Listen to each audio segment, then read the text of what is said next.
Hola amigos de la Sodalidad Iniciática, vamos a continuar con nuestra meditación del propósito 11, iniciación crística, en esta parte les llamamos parte 3, es el tercer video. Nos vemos dentro de poco. Leamos el propósito psicológico desde el punto en donde nos habíamos quedado en el anterior video. Esa idea de reunir piedras para marcar un sitio especial hace pensar en la disposición mucho más ordenada todavía de los druidas, que no amontonaban las piedras al azar, sino arreglaban con precisión sus dólmenes y menjires. El menjir es la piedra que se levanta vertical y representa el elemento activo. La etimología vendría del celta men, piedra, y de ir largo, pero uno no puede privarse de pensar en el nombre dado a los hombres en varias lenguas: Minher en holandés, Meijer en alemán, etc. El dolmen está compuesto de una gran piedra, colocada horizontalmente sobre otras dos más pequeñas, hundidas verticalmente en tierra y que sirven de base. Como las patas de una mesa, representa el elemento pasivo. En celta significarán hoyo en la piedra. En dialecto del Cornwall, la palabra dolmen quiere decir igualmente piedra ahuecada. El viejo francés puede también explicar la palabra como proveniente de dol, que ha hecho taol, mesa. Sea como sea, el menjir es un símbolo masculino y el dolmen un símbolo femenino. Es una vez más la representación de lo activo y de lo pasivo, o mejor aún, de lo positivo y de lo negativo. Esos enormes bloques de piedra estaban dispuestos a veces en alineamiento a una gran distancia, pero eran también a menudo arreglados en círculos, siempre con una precisión en la dirección y bajo razones muy serias, que no pueden escapar a aquellos que conocen el esoterismo. Ver las explicaciones de detalles con dibujo en el libro Los Centros Iniciáticos. Los druidas formaban parte de una colectividad iniciática de la antigüedad, en la cual es difícil fijar las fechas. Como la cultura druídica se encuentra en la base del nacimiento céltico, se ha confundido a menudo a los druidas con los celtas. Hoy en día existen todavía en Francia, en Bélgica y en Gran Bretaña sociedades llamadas druidas, pero que no tienen relación. Mejor aún, no se trata a menudo sino de organizaciones de fiestas folclóricas que no poseen ninguna relación con el antiguo colegio druídico, tal como había florecido en otros tiempos. La orden druídica pedía grandes disciplinas y pruebas de fidelidad. Antes de admitir a alguien verdaderamente, se dice que se precisaban 20 años de práctica para convertirse realmente en un afiliado de la orden. La iniciación se hacía en cuevas y, según la leyenda de Enoch, habían sido colocados en ella valores inestimables. Entendido una vez más en su sentido esotérico, ese epónimo puede ser tomado como símbolo atributivo de un plan. La ceremonia de paso al dolmen, marcha inclinada bajo la piedra huecada, era muy importante, y como en Grecia, la apertura en la roca era un símbolo frecuente en las iniciaciones para caracterizar la regeneración. El neófito era también encerrado 3 días y 3 noches para simbolizar la muerte física, después de la cual los títulos y emblemas le eran ritualmente ofrecidos. Se conoce toda la ceremonia del nacimiento del muérdago, ese hermoso parásito verde que se agarra a las ramas desnudadas por el invierno, magnífico símbolo de vida en medio de la naturaleza muerta. Esa planta es todavía honrada entre los cristianos en el momento de las fiestas de Navidad y de Año Nuevo, como tantos otros atributos de decoraciones o de costumbres ceremoniales en uso, enseñanzas esotéricas de los crísticos olvidados, pero cuyas prácticas han persistido. Bueno, efectivamente los pueblos celtas se desarrollaron principalmente durante la Edad de Hierro, que abarca aproximadamente desde el siglo VIII a.C. hasta el siglo I después de Cristo. En regiones como la Galia, actual Francia, Gran Bretaña, Irlanda y partes del norte de España. Los druidas eran una clase sacerdotal prominente. Su influencia comenzó a declinar con la llegada del Imperio Romano, que prohibió sus prácticas en el siglo I después de Cristo, y posteriormente con la expansión del cristianismo en Europa. En sus comentarios sobre la Guerra de las Galias, que escribió entre los años 50 y 40 a.C., durante su campaña en la Galia, Julio César describe a los druidas como figuras esenciales en la sociedad gala. Eran sacerdotes encargados de los sacrificios y doctrinas religiosas, Con una autoridad significativa para resolver disputas, César los presenta como guardianes de las tradiciones orales, creyentes en la inmortalidad del alma, y tan grande era su influencia que los jóvenes galos aspiraban a pertenecer a su clase privilegiada que no pagaba impuestos ni participaba en guerras. Los textos de César también mencionan las prácticas supersticiosas de los galos y sus sacrificios humanos, destacando la complejidad de sus creencias. Los estudios sobre los celtas se han desarrollado desde fines del siglo XIX. La Fundación March ha difundido los últimos descubrimientos a través de 5 videos publicados en YouTube. Los dos últimos los hemos considerado prioritarios para aproximarnos al tema que plantea el propósito. En la cuarta conferencia del ciclo Celtas, un pueblo de hierro, el catedrático Francisco Marco Simón analiza a los druidas como detentadores de la cosmología y guardianes de la memoria en la cultura celta, cuya influencia perduró en la cultura galo-britana.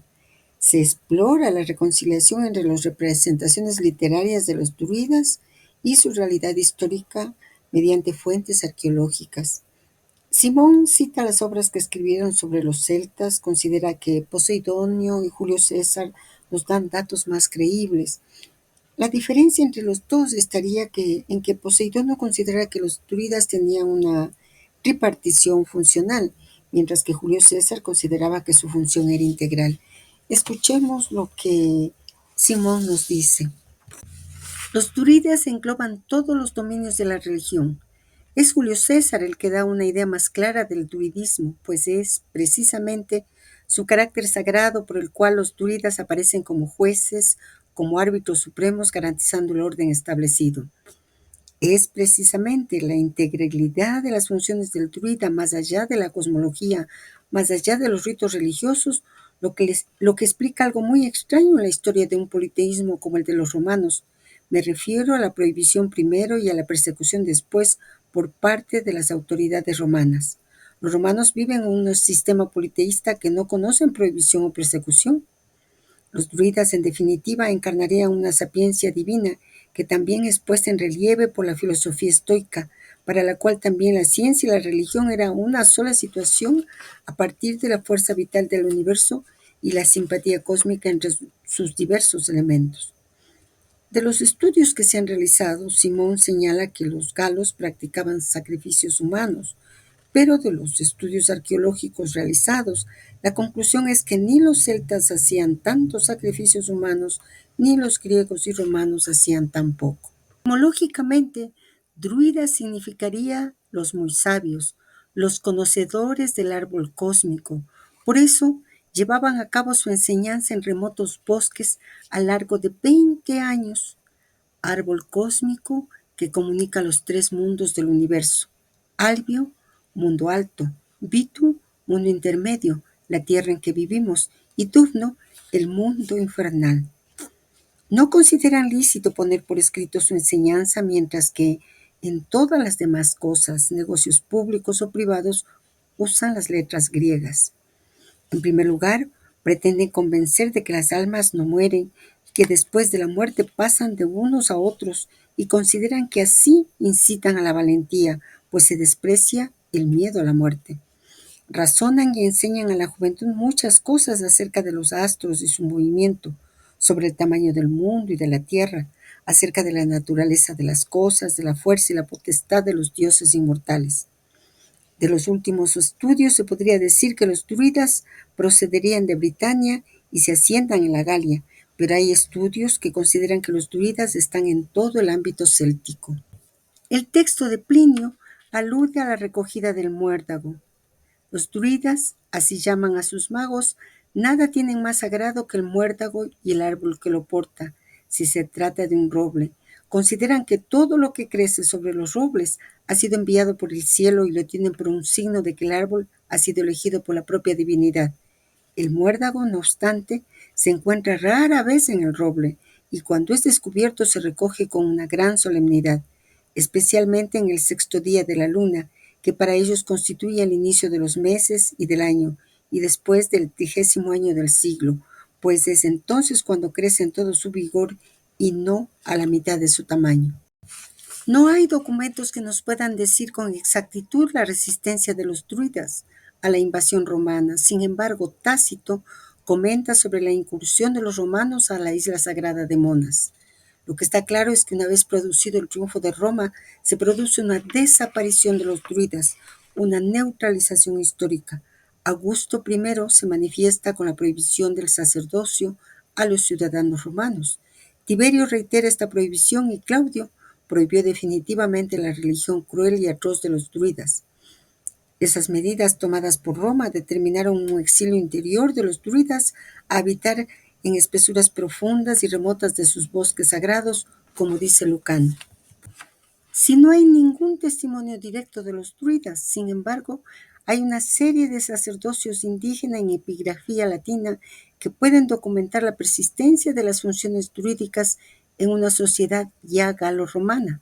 Me refiero a una serie de inscripciones que mencionan un cargo sacerdotal que es el de Gutuáter, que es padre de la voz, en concretamente 4 inscripciones, y que dice que un individuo llamado Norbaneus Talus, que es padre de la voz, consagra un altar al dios Ambalu, que es un dios indígena.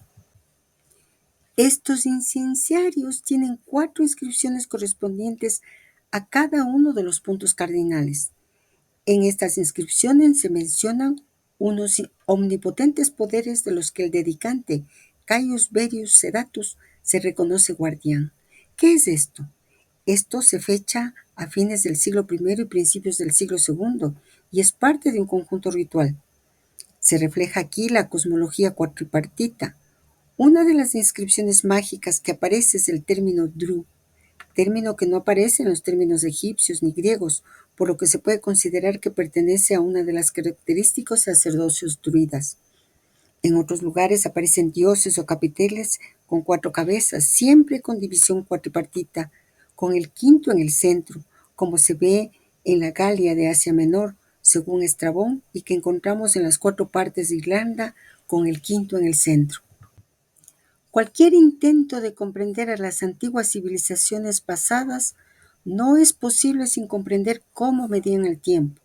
El tiempo es el principal objeto de la ciencia en la antigüedad. Podemos decir que es a través de la percepción temporal como el hombre antiguo construye la esencia del pensamiento mítico, religioso o incluso político. Hablar racionalmente del tiempo es querer reducir la eternidad a una realidad observable y tangible, y en consecuencia todo discurso a este respecto no puede ser sino religioso. Este es el caso de los druidas, que según el testimonio de César, disertan sobre los astros, los movimientos, la grandeza del mundo y de la tierra, la naturaleza de las cosas, etcétera, etcétera. En los celtas no puede ser sino religioso todo esto. Los celtas, al igual que muchos otros pueblos, experimentaban una dualidad fundamental en la percepción del tiempo. Esa dualidad se fundamenta en la alternancia del día y de la noche, de la luz y la oscuridad. Pero en esa dualidad es la noche siempre el elemento que precede al día, y esta concepción la vemos muy claramente expresada en César. Los galos pretenden descender de Dispater, es decir, de la deidad infernal de los celtas identificada con este dios latino, y dicen que ello les ha sido revelado por los druidas, y por ello dividen todas las estaciones no por el número de días, sino de noches. Observan sus aniversarios y los comienzos de los meses y de los años de manera que el día sigue a la noche. Tácito nos dice, si no acaece nada fortuito ni imprevisto, se reúnen en días fijos, en novilunio o plenilunio. Creen que este es el momento más propicio para acometer sus empresas. No llevan el cómputo del tiempo por el número de días como nosotros, sino por el de noches, y así fijan y arreglan sus citas, como si la noche procediera al día. Los celtas, por lo tanto, son hijos de la noche. Es la noche el elemento que engendra el día, lo mismo que el no ser engendraría el ser. El cómputo por noches no es exclusivo de los celtas. Aparece en otros pueblos como los griegos, los indios y los árabes, y también entre los germanos. El texto que es seleccionado de Tácito, nos dice Salom, nos dice el autor, de la Germania es demasiado claro. Esa dualidad se expresa claramente en las 2 mitades del año, invierno y verano. El famoso calendario celta de Coligny, que se descubre en 1897 y hoy está en la capital de las antiguas tres Galias, Lyon, antigua Lugdunum, documenta la persistencia de la lengua gala, pues no está escrito en latín, luego de 2 siglos y medio de la conquista cesariana. Esta pieza se data hacia el año 200 después de Cristo. Esto ya en sí es extraordinario. Se trata de un calendario de 5 años. El quinquenio es un elemento muy significativo de la sociedad gala, como muestra este texto de Diodoro de Sicilia que escribe: así, mantienen a los malhechores durante un periodo de 5 años, y luego, en honor de sus dioses, los empalan y hacen con ellos holocaustos, a los que añaden otras muchas ofrendas, en inmensas hogueras preparadas a tal fin. El calendario aparece en un santuario, está inscrito en 16 columnas de lectura vertical e incluye un total de 60 meses, además de 2 meses intercalados al principio y al final. Divide en dos partes distintas la primera mitad del año. Comienza por el primer mes Samonios, que es equivalente del Samaín de los textos irlandeses. La segunda parte del año comienza con el mes de Lamonios. La base del calendario es el nictémero, es decir, las 24 horas consecutivas. Hay dos tipos de meses. Hay dos abreviaturas: Mat, Matus, que significa bueno, propicio, y Anmat, Anmatus, que significaría poco propicio. Por lo tanto, encontramos una distinción entre los días fastos y nefastos, que se corresponden con las quincenas fastos o nefastos del calendario irlandés. Hay una quincena luminosa y una quincena sombría, y cada 2 quincenas el texto presenta un término muy característico, Atenous, que indicaría la noche de plenilunio, es decir, el plenilunio que separa las 2 quincenas del mes. Atenous podría traducirse como renacimiento o la noche que vuelve. Todavía hoy en inglés al periodo de 2 semanas se le llama fortnight, que es una quincena de noches. En este calendario, el segundo día de la segunda quincena del mes de Samonios del primer año, aparece una inscripción Trinox Samoni, que son las 3 noches de Samonio. Son las 3 noches que dan origen al primer mes, que da origen a su vez a la primera mitad del año, o sea, al invierno. Se trata de una fiesta extraordinaria cuyas características las conocemos muy bien por el folclore irlandés. La noche de Samaín, que es una noche que está simbólicamente fuera del tiempo, es el momento en que lo sobrenatural se precipita y en los que se comunican los habitantes de este mundo y del otro. La fiesta de Todos los Santos sería una cristianización del Samonio céltico, el Samaín irlandés, la víspera del 1 de noviembre, que es cuando comienza el año céltico. Estamos frente a un calendario lunar, ante un calendario que presenta ciclos seculares no de 100 ni de 30 años, correspondientes a lo que podríamos llamar una generación. En el año céltico, que conocemos sobre todo a través de los textos irlandeses, hay 4 grandes fiestas. Comienza por el mes de Samonios, la cristianización de esas 4 fiestas en la fiesta de Todos los Santos, Imbolc, que sería Santa Brígida, Beltaín, los famosos mayos, los fuegos del 1 de mayo, que comienza la estación luminosa, y por último, Lugnasad, el 1 de agosto. Es una fiesta también muy importante. Escuchemos las conclusiones a las que llegó Simón. Son precisamente la concepción holística de los druidas como detentadores de la cosmología y guardianes de la memoria, desbordando los cometidos puramente sacerdotales, el elemento que explicaría su enorme importancia en la identidad cultural de galos y de britanos, y serían esas funciones globales, su representación del orden establecido, el elemento que explica la represión, la persecución en época romana.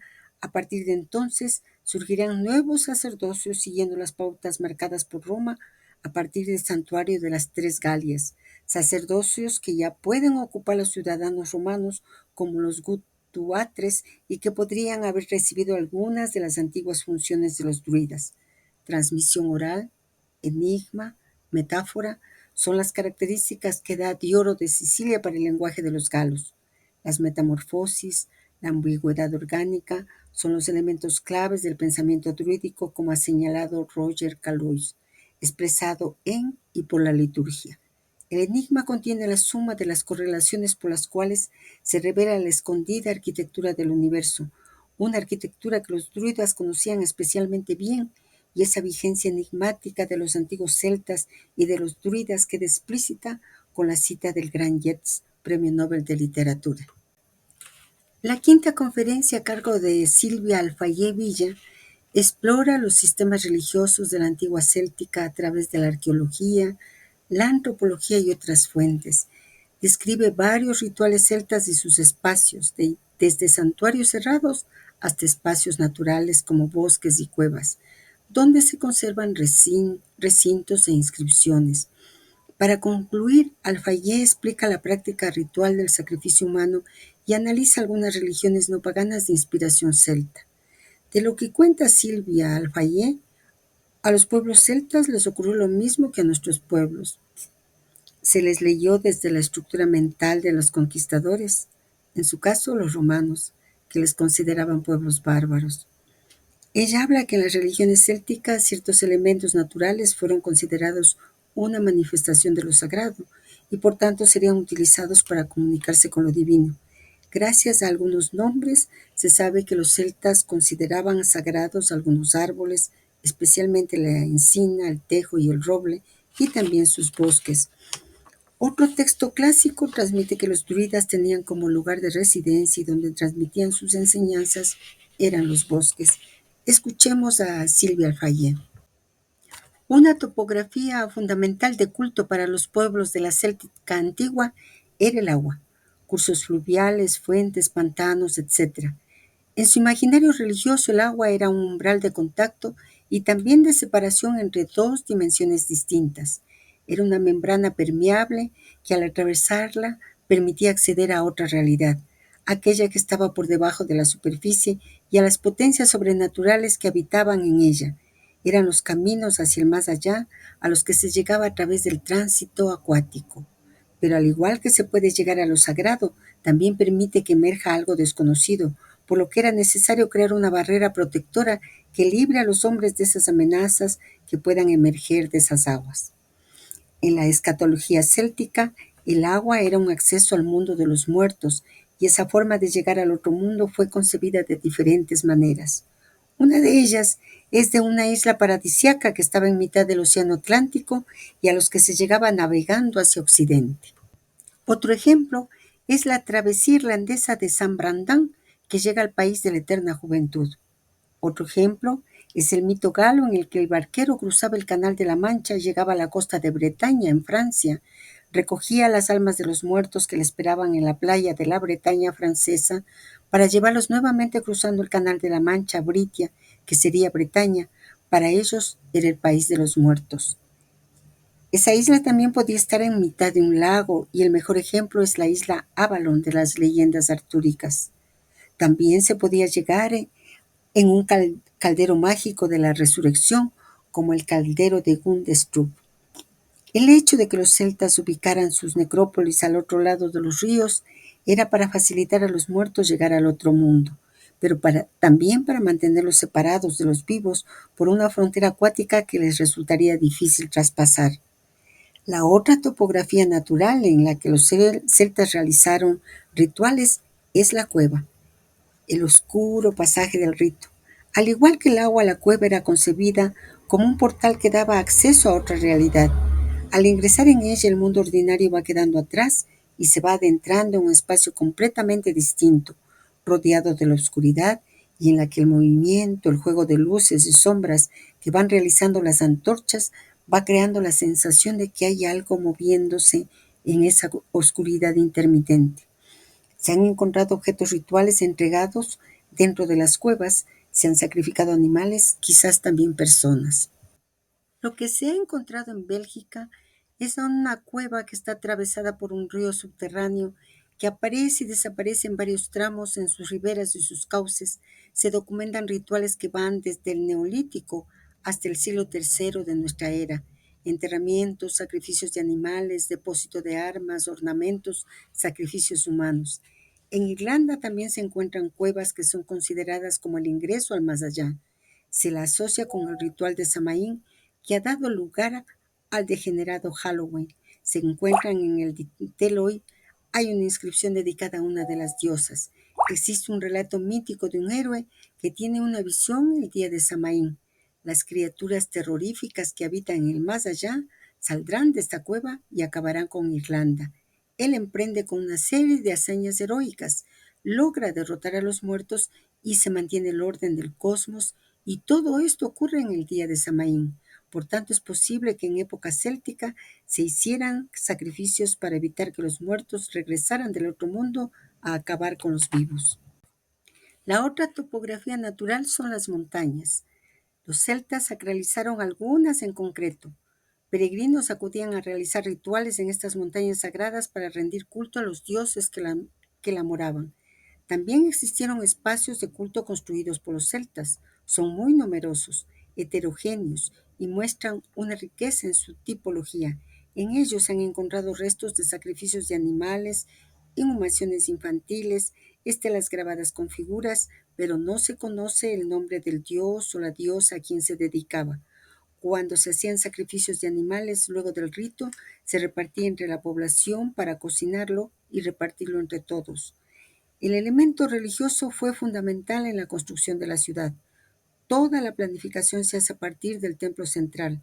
La importancia de las dos puertas de ingreso a la ciudad, lo que implica que había especialistas religiosos que organizaban el espacio de la ciudad, probablemente con modelos cosmológicos. En otros estudios que hemos consultado, nos dicen el hecho de que los menhires y dólmenos no fueron creados específicamente por los celtas, aunque a menudo se relacionan con ellos.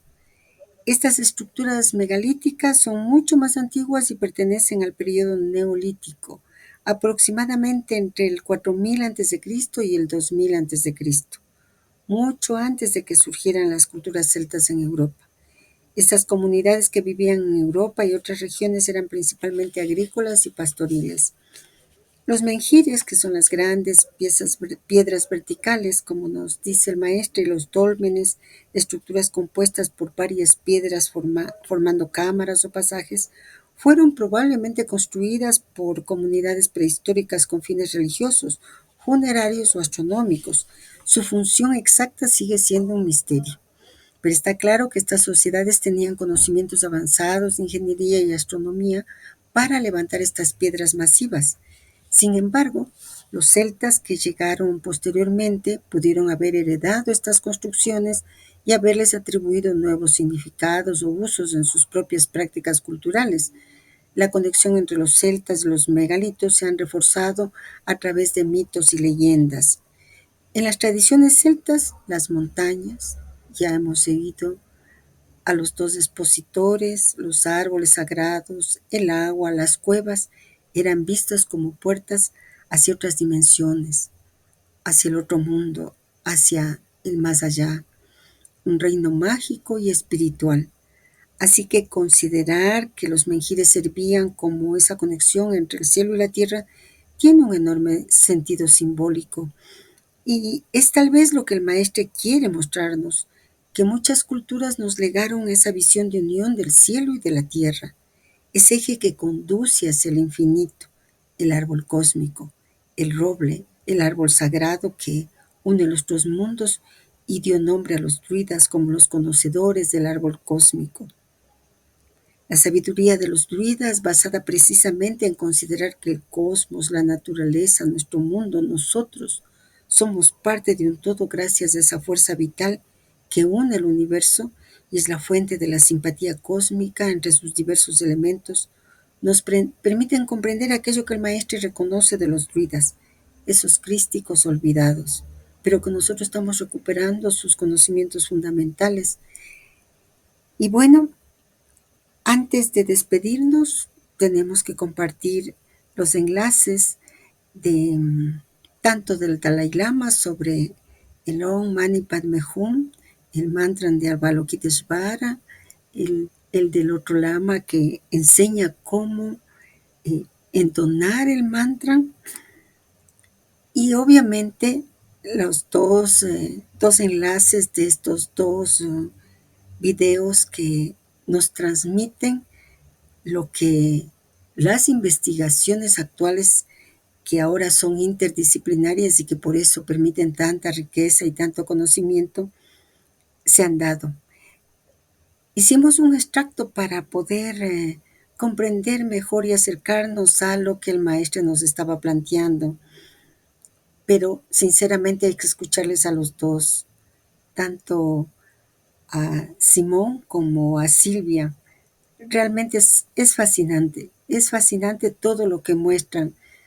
Nosotros hemos hecho apenas un resumen.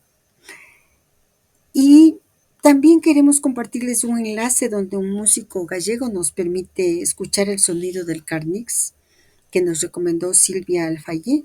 Ella dice que esos instrumentos emitían feroces sonidos que eh, pues asustaban a los romanos. Veamos mientras se comparte esos links, terminemos esta meditación con ese poema con el que terminó Simón, que es tan alusivo a todo lo que nos plantean. Pero también nosotros tenemos que hacer una analogía con nuestras culturas, al menos las culturas andinas que conocemos, ciertos ritos que hemos tenido oportunidad de inclusive vivirlos, presenciarlos. No hay diferencia entre los celtas. De igual manera, las montañas lo hemos visto muchas veces, los Apu, los Urku, los Ruku, son montañas sagradas a las que nos podemos aproximar, que son el Hanampacha, y también son esos Axis Mundi, como el árbol cósmico de los celtas.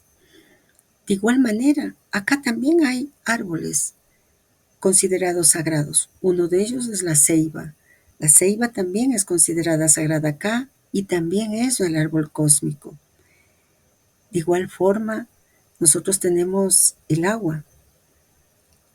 El pogio en quichua, en castellano sería ojo de agua, es decir, es agua que viene de las profundidades de la tierra y que emerge hacia la tierra. Es considerado por nuestras culturas como el punto de encuentro entre este mundo, el Caipacha, con el Ucupacha, el mundo de los ancestros. Y el resto de agua corriente, los ríos, la mar, también son considerados sagrados y también simbolizan la vida, la luz y las cuevas. En las cuevas, en las partes más altas de las montañas, a donde su amiga no ha podido llegar por situación notoria y obvia, pero que ha podido al menos leer su significado, que se llama en quichua los machay, en donde se hacían rituales hacia ese Dios infinito, hacia ese Dios absoluto que estaba mucho más allá de las deidades, que en el sur le llaman Iliatiti, Huiracocha, Pachayachachi, otros Pachacamac. Pues sí, se hacían ritos y al menos en Perú y en Bolivia se han encontrado ofrendas humanas. Y eso me ha conmovido mucho el poder tener la oportunidad de encontrar esos videos y, y ver que sí, que la humanidad siempre ha buscado el eje que une el cielo con la tierra. Así es que con los enlaces y con la poesía de Yeats nos vamos a despedir para luego continuar con el estudio del propósito 11, iniciación crística. Como dice el dicho, lo ofrecido es deuda, por lo tanto, ahí están los enlaces para conocer pues el pensamiento del Dalai Lama y que nos dice el significado del Om Mani Padme Hum y el Lama que nos enseña a entonar el mantra Avalokiteshvara. Luego pues están los enlaces para escuchar las dos conferencias extraordinarias de sobre los druidas y los celtas. Y por último, pues está ese enlace en donde podemos escuchar el sonido del Carnix. Esta vez, más que un abrazo, nos vamos a despedir hasta el próximo video para continuar meditando sobre el propósito 11 con esa poesía hermosa de Yeats. El tiempo gotea en decadencia, como una vela consumida, y las montañas y los bosques tienen un día, tienen su día, pero tú, amable turbamulta antigua, no te desvaneces.